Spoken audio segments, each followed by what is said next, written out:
আমরা সবাই একদিন মারা যাব। কিন্তু কখনো কি ভেবে দেখেছি? আসুন একটু ছোট্ট করে কল্পনা করা যাক। ধরুন আপনি মারা গেছেন। আপনাকে কাপড় দিয়ে ঢেকে রাখা হবে। আপনাকে সবাই দেখতে আসবে। সবাই কান্নাও করবে। আর কজন মানুষ খুব তাড়াতাড়ি করে কবর খুঁড়তে শুরু করবে আপনাকে কবরে রেখে আসার জন্য। আর কেউ বাজারে যাবে আপনার জন্য সাদা কাপড় কিনে আনতে। আর অন্যদিকে কেউ পানি গরম করতে ব্যস্ত আপনাকে শেষ গোসল করানোর জন্যে। পানি গরম করে আপনাকে একটি খাটে শুইয়ে গোসল করানো হবে। তারপর আপনাকে একটা সাদা কাপড় পরানো হবে। সাথে একটু সুগন্ধিও লাগিয়ে দিবে। আর ওদিকে কবর তৈরি হয়ে গেছে। আপনাকে নিয়ে যাওয়া হবে জানাজার নামাজের জন্য। নামাজ শেষ আর কজন লোক আপনার খাটটা কাঁধে তুলে নিয়ে আপনার আসল গন্তব্যের দিকে চলে যাবে।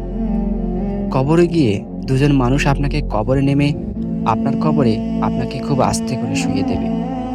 সাদা কাপড়ে মোড়ানো আপনার লাশের বাঁধনগুলো খুলে দেবে আর মুখ বের করে দিবে। তারপর তারা উঠে আসবে আপনাকে একা রেখে। তারপর আপনার কবরের উপর বাঁশ বিছানো হবে আপনাকে ঢেকে দেওয়ার জন্য। এবার সবাই আপনার কবরে মাটি দিচ্ছে এবং চলে যাচ্ছে। আপনার উপর বিছানো বাঁশের ফাঁক দিয়ে আপনার উপর কিছু মাটিও পড়ছে। এবার মাটি দেওয়া শেষ। সবাই চলে যাবে যে যার মতো। সেই ৩.৫ হাত ঘরে আপনাকে একা রেখে। এই সব কিছু আপনি বুঝতেও পারছেন, দেখতেও পাচ্ছেন, আর হয়তো খুব চিৎকার করছেন, কিন্তু আপনার চিৎকার কেউ দেখতেও পাচ্ছে না, শুনতেও পারছে না। এবার শুরু হবে আপনার দীর্ঘস্থায়ী কবরের জীবন। কিছুদিন পর সবাই ধীরে ধীরে আপনাকে ভুলে যাবে।